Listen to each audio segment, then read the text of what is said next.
الغفور الرحيم الله أكبر আল্লাহ বললেন ওয়া ইয়ামসাসকাল্লাহু বিদুররিন ফালা কাশিফা লাহু ইল্লা হু। আল্লাহ যদি তোমাকে কোনো বিপদ স্পর্শ করায়, আল্লাহ যদি তোমারে কোনো বিপদে ফেলে দেয়, ওই বিপদ থেকে উদ্ধার করার তিনি ছাড়া আর কেউ নাই। জোরে বলেন ঠিক কিনা? তিনি যদি কোনো বিপদে ফেলেন, তিনি ছাড়া বিপদ থেকে উদ্ধার করার কেউ নাই।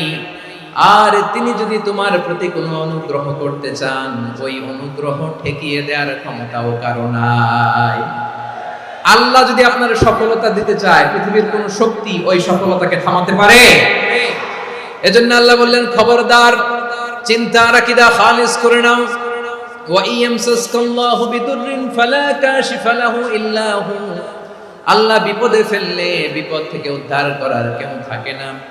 আর আল্লাহ যদি তোমার প্রতি দয়া দেখাতে চান, অনুগ্রহ করতে চান, ওই অনুগ্রহকে প্রতিরোধ করার মতো ক্ষমতা কারো নাই। তিনি তার বান্দাদের মধ্য থেকে যাকে ইচ্ছা তাকে দেন, যত ইচ্ছা তত দেন। তিনি ক্ষমাশীল, তিনি মেহেরবান। সুবহানাল্লাহ। তিনি ক্ষমাশীল, তিনি মেহেরবান। তাহলে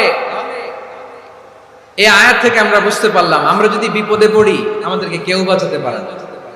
আমার বাবা আমারে বাঁচাতে পারে, আমার মা আমাকে বাঁচাতে পারে, আমার বন্ধু আমারে বাঁচাতে পারে, আমার দলের কর্মী আমাকে বাঁচাতে পারে, আমার পীর সাহেব আমারে বাঁচাতে পারে। আমার পটুয়াখালীর ভাইয়েরা খেয়াল রাখবেন, বাঁচাতে পারে এক মহান সত্তা, উদ্ধার করতে পারে এক মহান সত্তা। চিৎকার করে বলুন, তিনি কে? আবার আল্লাহ বললেন, আম্মাই ইউজিবুল